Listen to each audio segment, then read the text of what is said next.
Hello বন্ধুরা, welcome to my channel. আমি সুশান্ত। আজকের ভিডিওয়ে আমরা দ্বিতীয় শ্রেণীর দ্বিতীয় পর্যায়ক্রমিক মূল্যায়ন প্রস্তুতির জন্য রায় ও মার্টিন প্রশ্নবিচিত্রা থেকে গণিত বিষয়ের 8 নম্বর মডেল সেটটি সমাধান করব। আর ভিডিওটি শুরু করার আগে বলি, চ্যানেলে যদি প্রথম এসে থাকো চ্যানেলটিকে সাবস্ক্রাইব করে নিও এবং বেল আইকনে ক্লিক করে অল অপশানটিকে অন করে দিও। দেখো, একের দাগের নিম্নলিখিত প্রশ্নগুলির উত্তর দাও। 5-এর 9 গুণ হলো কত? 5-এর 9 গুণ বলেছে, অর্থাৎ 5কে 9 দিয়ে গুণ করলেই উত্তরটি বেরিয়ে যাবে। 5 9 45, তাহলে এখানে 45 লিখে দাও। ক্ষয়টা দেখো, যে কোনো সংখ্যাকে 0 দিয়ে গুণ করলে গুণফল ড্যাশ হয়। গুণফল কত হবে? কোনো সংখ্যাকে যদি 0 দিয়ে গুণ করা হয় গুণফল 0ই হয়ে যায়। গয়েরটা দেখো, 12 গুণিত 4 সমান ফাঁকা ঘর দিয়ে গুণ দিয়ে 6, অর্থাৎ এই দিকটা গুণ করেও যা উত্তর হবে এই দিকেও তাই হবে। তাহলে এইখানটায় কত বসাতে হবে? তো 12কে 4 দিয়ে গুণ করলে কত হয়? 48। 4 বারে 8 40। আর এই দিকেও আমরা 48 উত্তর বার করব। দেখো, 6-এর সাথে কত গুণ করলে 48 হয়? গুণে দেখো, 6-এর ঘর নামতা, 6 8-এ 48 হয়, তাহলে এখানটা হয়ে যাবে 8। ঘয়েরটা দেখো, এবার 1 ডজন 5টি সমান কটি? তাহলে কীভাবে বার করব? প্রথমে দেখো 1 ডজন সমান কত সেটা আমাদেরকে জানতে হবে। 1 ডজন সমান হচ্ছে 12টা। তারপর হচ্ছে 5টি, তাহলে এর সাথে আরও 5 যোগ করে নাও, তাহলে বেরিয়ে যাবে মোট কত হচ্ছে 5 আর 2 7 1 17টি। উত্তর 17টি। আচ্ছা, ওয়াটা দেখো, 567 সমান, এইখানেতে 3টে ঘর দিয়েছে, মাঝে 60 লেখা হয়েছে, অর্থাৎ এটাকে স্থানীয় মানে বিস্তার করা হয়েছে। কিভাবে করব? দেখো, এই যে 5 আছে, 5-এর স্থানীয় মান কত হবে? এখানে 500 হবে। কিভাবে বার করছি? যে সংখ্যাটা স্থানীয় মান বলবে তারপর যতগুলো সংখ্যা থাকে ততগুলো শূন্য দিতে হয়। দেখো, 5-এর পর 2টো সংখ্যা ছিল, 2টো শূন্য।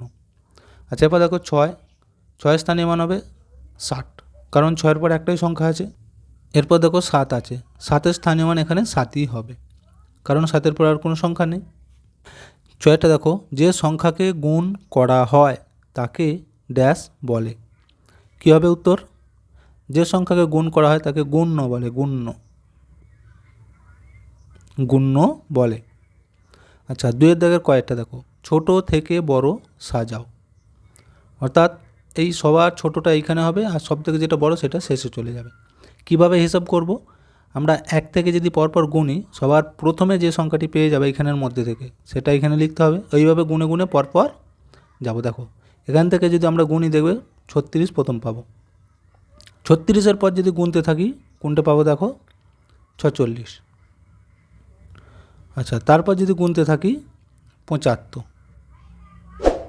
75 পর যদি গুনতে থাকি 77 পেয়ে যাব, লাস্টে পাবো এই 86। তাহলে এখানে 86টা হচ্ছে সব থেকে বড়। ক্ষয়ের দাগে দেখো, বড় থেকে ছোট সাজাও। উপরেরটা আমরা করলাম কি ছোট থেকে বড়, এবার বলেছে বড় থেকে ছোট, তো সব থেকে যেটা পিছনের দিকে পাবো আমরা যদি 1 থেকে গুনে গুনে যাই সেটা হবে এইখানে। আচ্ছা, তার আগে যেইটা পাবো সেটা এইখানে, এইভাবে পরপর করতে হবে। দেখো, এতে যদি আমরা গুনি সবার শেষে পাবো এই 88টা, তার মানে এটা সব থেকে বড়। আচ্ছা, 88 থেকে যদি আমরা পিছন দিকে কমে কমে আসি দেখবে তারপর পেয়ে যাচ্ছে 76টা। 76 পর আবার পেছন দিকে গুনে গুনে আসো, পেয়ে যাব 60। আচ্ছা, 60 থেকে আরও কমিয়ে আনলে 40, আর লাস্টে পাচ্ছে এই 38টা, তার মানে এখানে 38 সব থেকে ছোটো। তো উপরের মতো তোমরা বার করতে পারো, তাহলে যেটা ছোট সেটা এখান থেকে, তাহলে এই ধার থেকে লিখে লিখে যেতে হবে। আর দেখো, চিহ্নটা কিন্তু বুঝে নিতে হবে, যেটা যার দিকে হাঁ সেই সংখ্যাটি কিন্তু বড় হয়। এই যে 88, 76 থেকে 88 কিন্তু বড়, ওই জন্যই এইদিকে হাঁটা আছে।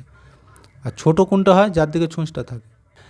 3-এর দাগে দেখো, যদি প্রতিটি বন্ধুকে 4টি করে বিস্কুট দেওয়া হয় তবে 13 জন বন্ধুর জন্য কতগুলো বিস্কুট কিনতে হবে? তাহলে দেখো, মোট বন্ধু রয়েছে 13 জন, কটা করে দিচ্ছে? 4টে করে, অর্থাৎ মানে প্রত্যেককে সমানভাবে দেওয়া হচ্ছে। তাহলে এইখানেতে সমান সংখ্যায় বাড়ছে বিস্কুটটা, তাই তো? 13 জনকেই দিচ্ছে 4টে করে। আর সমান সংখ্যায় যখন কোনো জিনিস বাড়তে থাকবে তখন আমরা গুণ করব। এই 13কে 4 দিয়ে গুণ করে দাও। দেখো, গুণটা যদি করি 3 4 12 2 হাতে 1, 4 1 4 আর 1 5, 52 বলেছিল যে কতগুলো বিস্কুট কিনতে হবে, তাহলে উত্তর হবে 52টি বিস্কুট কিনতে হবে। 4 দেখো এবার, 50টি লাড্ডু আছে, 5 জনের মধ্যে সমান ভাগে ভাগ করে দিলে প্রত্যেককে কতগুলি লাড্ডু পাবে। এখানে কি বলেছে, সমান ভাগে ভাগ করতে। তাহলে অঙ্কটা দেখেই কিন্তু বোঝা যাচ্ছে যে ভাগ করতে হবে। এই 50কে 5 দিয়ে, দেখো আমি যদি এইখানটা করি,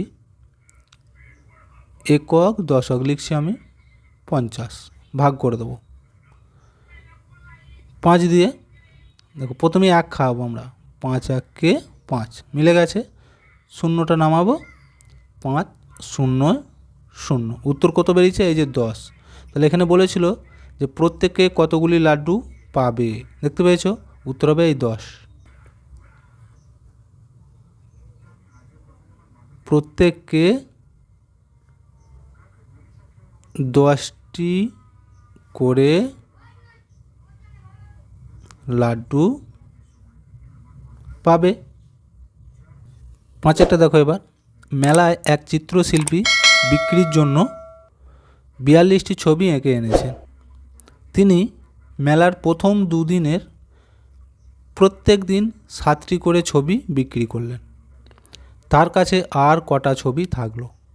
তাহলে দেখো সে 42খানা ছবি নিয়ে গেছে, তার মধ্যে 2 দিন বিক্রি করেছে কটা করে, 7টা করে। তাহলে 2 দিনে মোট কতগুলো বিক্রি হবে?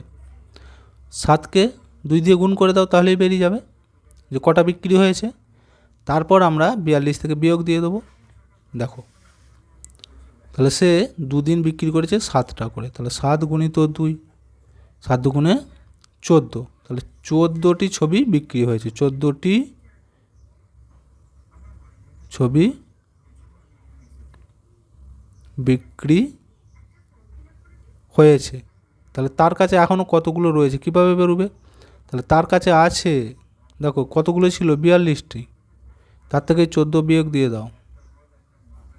তাহলে দেখো 4 থেকে 12 ক গিটে হবে, 4 5 5 6 7 8 9 10 11 12, 8 গিটে, 8 হাতে 1, 1 আর 1 2, 2 থেকে 4, 2 এর পর 3 4, 2। তাহলে দেখো 28টা তার কাছে এখনও ছবি পড়ে থাকবে। যে উত্তর আমাদের জানতে চেয়েছে তার কাছে আর কটি ছবি থাকলো, তাহলে উত্তর হয়ে যাবে